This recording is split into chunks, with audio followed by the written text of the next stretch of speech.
Hello, everyone. This is Mark, joined as always with Julie. And this is our companion show to GenreTalk called GenreTalk. On GenreTalk, we interview writers, game designers, directors, producers, and actors. But with GenreTalk, we are talking genre. We review different movies and TV shows, and it will usually just be the two of us, but we might occasionally have a guest host. Yep, and how often we do the show is partly up to you. So if you like this, let us know by subscribing or leaving comments, like it, follow us, or if you want to be a super fan, join our Patreon over on patreon.com/Cabot Crossing. For those of you who don't listen to us on YouTube, you might not know that Cabot Crossing is our publishing company where we publish novels, anthologies, and we are now also producing GenreTalk, Genre Play, and more as part of Cabot Crossing Publishing. Today we are talking about the new season of Goosebumps called The Vanishing. First, we're going to try to be spoiler-free in our review. Then we're going to get to those spoilers. And at the end, we'll give our ratings. So if you don't want to be spoiled, we will cue you when to skip to the end. And we'll try to put little show notes, chapters to help with that. The official synopsis for episode 1 is, the season begins when twins Devin and Cece Brewer are sent to spend a summer in Gravesend, Brooklyn with their divorced dad. A threat is stirring, and they quickly realize that dark secrets are among them, triggering a chain of events that unravel a profound mystery. As they delve into the unknown, Devin, Cece, and their friends, Alex, CJ, and Frankie, find themselves entangled in the chilling tale of 4 teenagers who mysteriously vanished in 1994. This season stars David Schwimmer as Anthony Brewer, Jaden Bartels as Cece, Sam McCarthy as Devin, Anna Ortiz as Jen, and many others. Now, when you think young adult horror, Goosebumps is always the first thing that springs to mind. So how did the second season do compared to the first season? Well, taking a look over at Rotten Tomatoes, it scored overall 73% with critics, which is about the same as season 1, which scored 74%. But it did score 75% with audiences, which is better than season 1's 69%. But, you know, that's Rotten Tomatoes. Is it a good TV show? What do you think, Julie? I enjoyed it. I thought the pacing was good. I enjoyed the acting, the writing. I thought was spot on. I overall liked it. Awesome. Yeah, I overall liked it too. You know, and just in case you don't know, if you haven't seen this Goosebumps yet, The Vanishing, this is, you know, a new season from the first one. And yeah, it has nothing to do with the first season. It's a completely separate. Yeah, we meet a new cast of characters. We're a new location, everything. And I enjoyed watching David Schwimmer be the goofy dad. Yeah. It seems like that's their, like, they had an actor kind of in a similar chaperone role, like Justin an older Long. actor. Yeah. Justin Long, the first one. So he plays sort of a similar, I mean, he's a very different character, but a similar role. So, and this season was a little gorier than the previous one. Right out really early on, you knew it's going to be a little gorier because what happens to the, you know. Yeah, I had to look away a couple of times, especially in the beginning. It's either a plus or a negative, depending on your tastes on horror. I'm such a wuss watching horror that even Goosebumps makes me have to look away from the screen. And I think I'm not going to spoil anything here. I don't think I'm spoiling anything, but I feel like in general, the ending was much better in season 1. Or no, excuse me. No. The ending was much better in season 2. Season 1 was a little bit convoluted by the time it got to the end. It kind of circled back and you thought it was over, and then it sort of extended a little bit. And the ending wasn't great in season 1. Season 2, I felt like it was tighter. Mm-hmm. I think so. I think season 2 didn't have as many supernatural angles. Like you can tell season 1, they were really trying to find a way to work in as many of the stories as they could. In season 2, I think there's nods to the other stories. I don't know Goosebumps well enough to know for sure, but it's been so long since I've read them. Yeah, I just noticed like some of the names of them sound like books titles. A few of them did, but in season 2, it's more of a cohesive story, I think, overall, and worked as a much better overall structure for the season format. So the ending paid off a lot better. Where season 1, it was great for a while, and then it just started to kind of fall apart a little bit. Yeah, it fell apart towards the end. Yeah. So this format, if this is what they're going to keep doing, these seasonal formats, then it's sort of like a YA version of American Horror Story, basically. Right. So if you like season 1, which is more my speed than American Horror Story. Yeah, so if you like season one, you'll probably love season two. If you go in thinking it's American Horror Story or The Terrifier or something, you're going to be disappointed. But obviously, you don't watch Goosebumps for that kind of horror. So I think that's kind of the spoiler free version in general. So we're gonna get to spoilers. So and then we'll give our ratings at the end. So spoilers. What do you want to do? What do you want to say about Jolie that's got some spoilers in it? Some spoilers. I don't know. Let's see. Whatever the part that made me look away was when Anthony was trying to cut that thing out of his arm Oh at yeah. the beginning. Mhm. Yeah, I remember that. That made me have to. Yeah, I couldn't watch that. Um, I liked when the car got possessed. Yeah, that's good. That was really interesting. I like that the initial disappearance took place in 1994, which was a pretty good year. The 90s were awesome. Sorry for everyone who missed it. Yeah. Sorry you missed the last great decade. Yeah, I feel like it sometimes. I thought well, the first gory part I was thinking of was whenever you saw Anthony's brother melt. His Oh face yeah. starts melting in his skull and everything. Yeah, Um, yeah, that was that pretty. didn't bother me as much. Yeah, but for Goosebumps, I was a little surprised at first, or out of the Yeah. gate for that. Kids got to toughen up. Yeah, cutting out the part of the arm is pretty gross. Any kind of self mutilation is going to be a little gross. So, Yeah. but I thought the characters were pretty interesting overall. I, I really hated. There are a couple characters were kind of annoying at first, but they're Yes. both to be annoying, right? Trey was really obnoxious as a bully.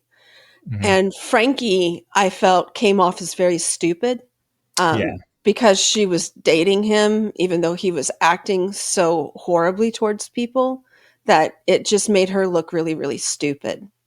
I don't think that's what they intended. They were going for that trope of the pretty sweet girl dating the bully, and he's the wrong guy. She needs to find the right guy. But he was so over the top awful that she came across as extremely stupid. she did a little bit. I was like, Devin, you can do better than her, kind of thing. It because he was just so over the top, and they didn't show Yeah. us why what They she never saw showed in us a, him. a decent side of him.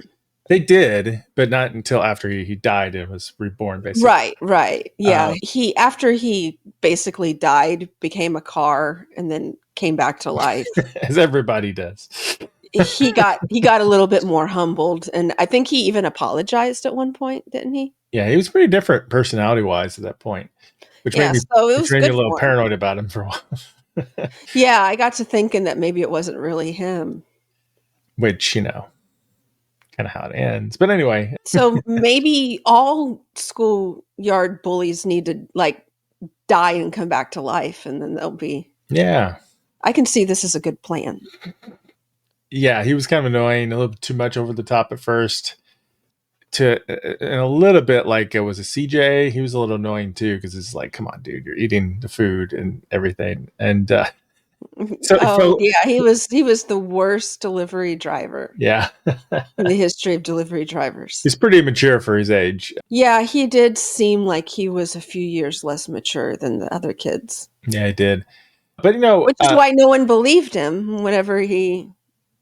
that was the whole point of one of the episodes. Yeah, Yeah, yeah. But I think overall it was acted really well. I thought all the actors did a great job in their mm, performances, and yeah, I think, they did comedy well too. oh yeah, yeah. David Schwimmer obviously was going to be really great at comedy and stuff. I liked a lot of the moments with him, but like the moment where we're talking about with CJ, whenever he's like at the eyeball out and all that stuff, that was some pretty funny stuff in Yeah, there. yeah, and I thought some of the scenes between Anthony and his son Devin, they were more subtly funny. Yeah, But I thought the two of them were well cast as father and son. yeah, they were. Yeah, I think if I had to pick any particular actor besides David Schwimmer, who's a super experienced actor, I thought one performance that stood out to me was the person who played Devin, Sam. I thought he just had a lot of in his performances and facial expressions, those small things. I thought he added some like extra touches to the scene that may not have been there for another actor. Like some of the scenes between him and Frankie, I think played off even better with some of the ways he delivered his lines and stuff. I thought were really good. So Yeah. anyway, just saying. Like I don't actually know off the top of my head what his acting background is. I feel like I'm probably have seen him somewhere else. I'm terrible about that, but I think that's an actor to look out for. He's got some talent. Yeah, he's got some chops. Got some chops. But they're all really good. And the only criticism I would have that's off the top of my head that I could think of is some of the conflict, like relationship conflict or flaws, character flaws. I felt like got cleaned up a little too easy. Like I feel like the love triangle between Frankie, Devin, and Trey was a little bit too easily resolved. Oh yeah. I mean, maybe that's because Trey was changed and, I don't know if, I guess we're spoiling, right? So what happens at the very end with Trey? Maybe that's why Trey didn't care so much, Yeah. but it was a little odd, that dynamic at first. I don't know if that played out quite as believable to me. And I feel kind of like CJ should have like learned a little bit of a better lesson because I feel like he still seemed kind of immature, but then he's like, I'm a manager now. And I'm like, I don't know. Did you really? Yeah. That part, I was kind of like, is that really a good idea? I'm like, I just don't feel like I mean, I know you've been through some trauma, but your mom didn't know that. Yeah. But overall, the dynamic between the characters is really interesting. I feel like there was a tighter ending to it. And overall story arc was better delivered than season one. Not to say season one wasn't good. Season one had amazing episodes and was really good. It just was maybe trying to do too much in season one, and it fell apart near the end. Yeah, they were cramming so much into it, and it seemed to wrap up, and then there was still like 2 more episodes or something like that, and it seemed to kind of unravel at that point. But they paced it a little bit better. I would have liked to have had a couple more episodes. I think they could have squeezed a couple more episodes out of the season. Of The Vanishing? Mm-hmm. Maybe. I thought it paced pretty well. I'm not sure It what was else. good pacing, but I feel like they could have gotten a couple more episodes out of it. They could have. If they wanted to. And I liked the alien creatures, like whenever they would transform, like, this isn't me, and blah. That was pretty cool. Yeah. That was really Those cool. were freaky. Mm-hmm. Yeah, I really liked that. They were that. interesting looking. They were sort of insect-like. Yeah. Why not? I mean, maybe that's what aliens look like.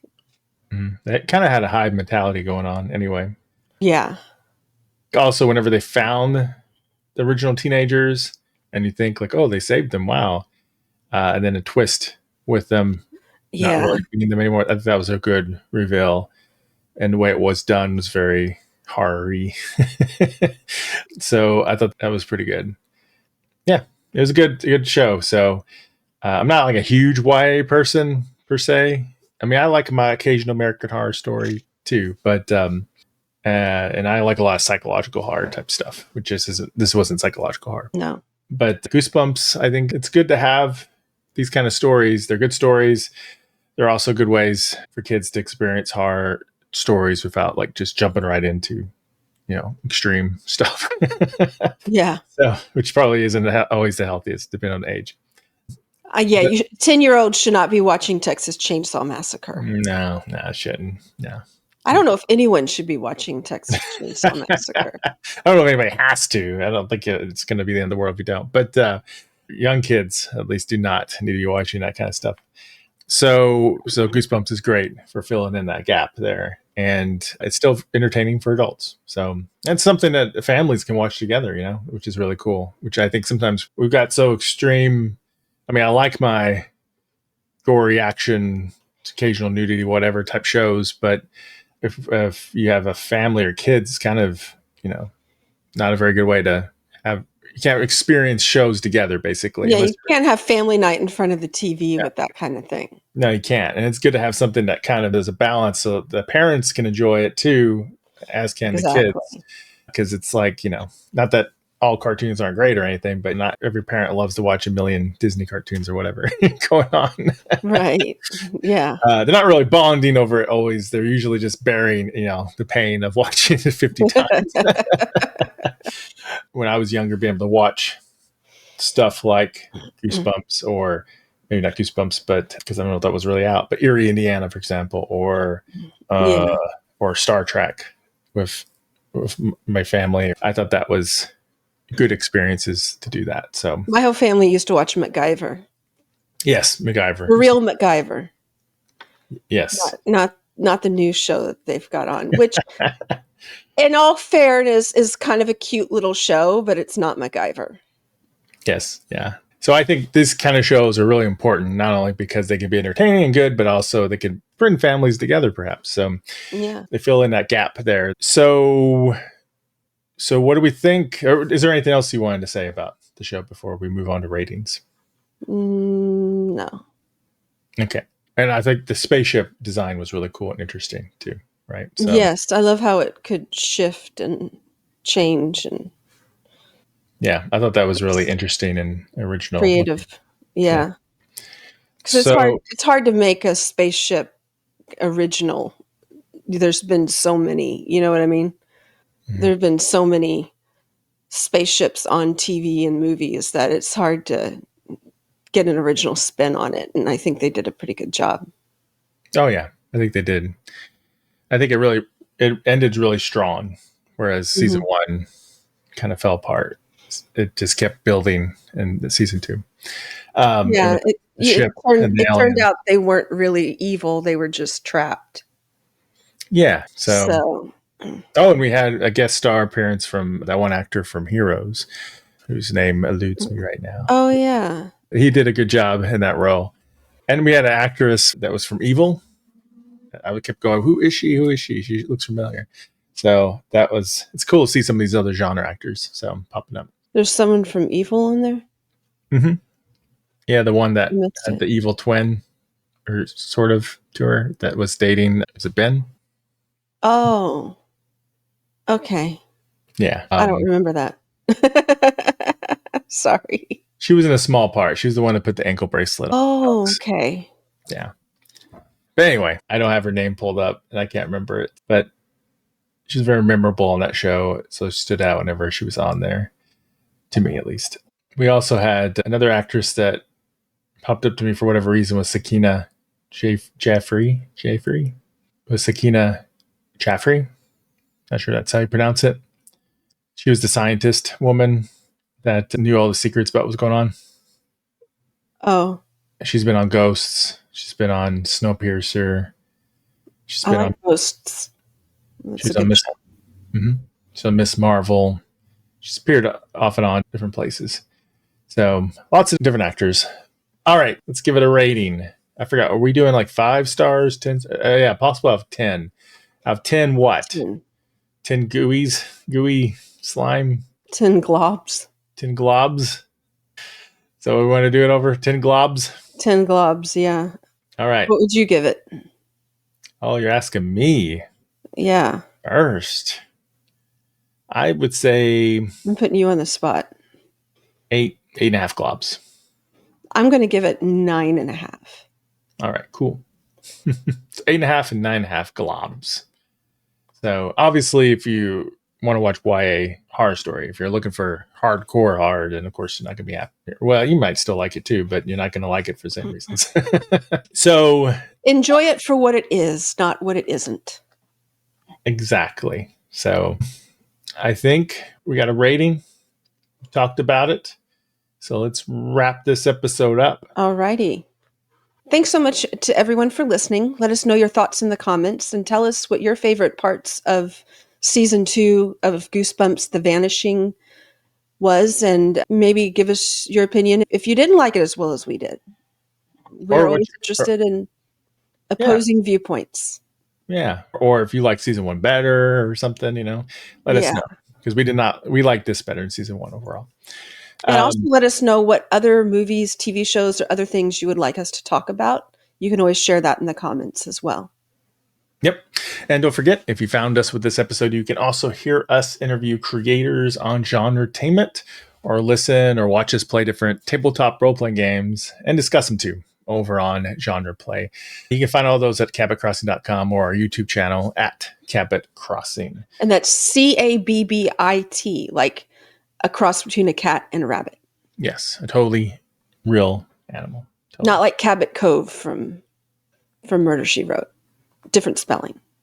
All right. Well, links are in the show notes. And I think that's a wrap for today's episode. So Until till next next time. time.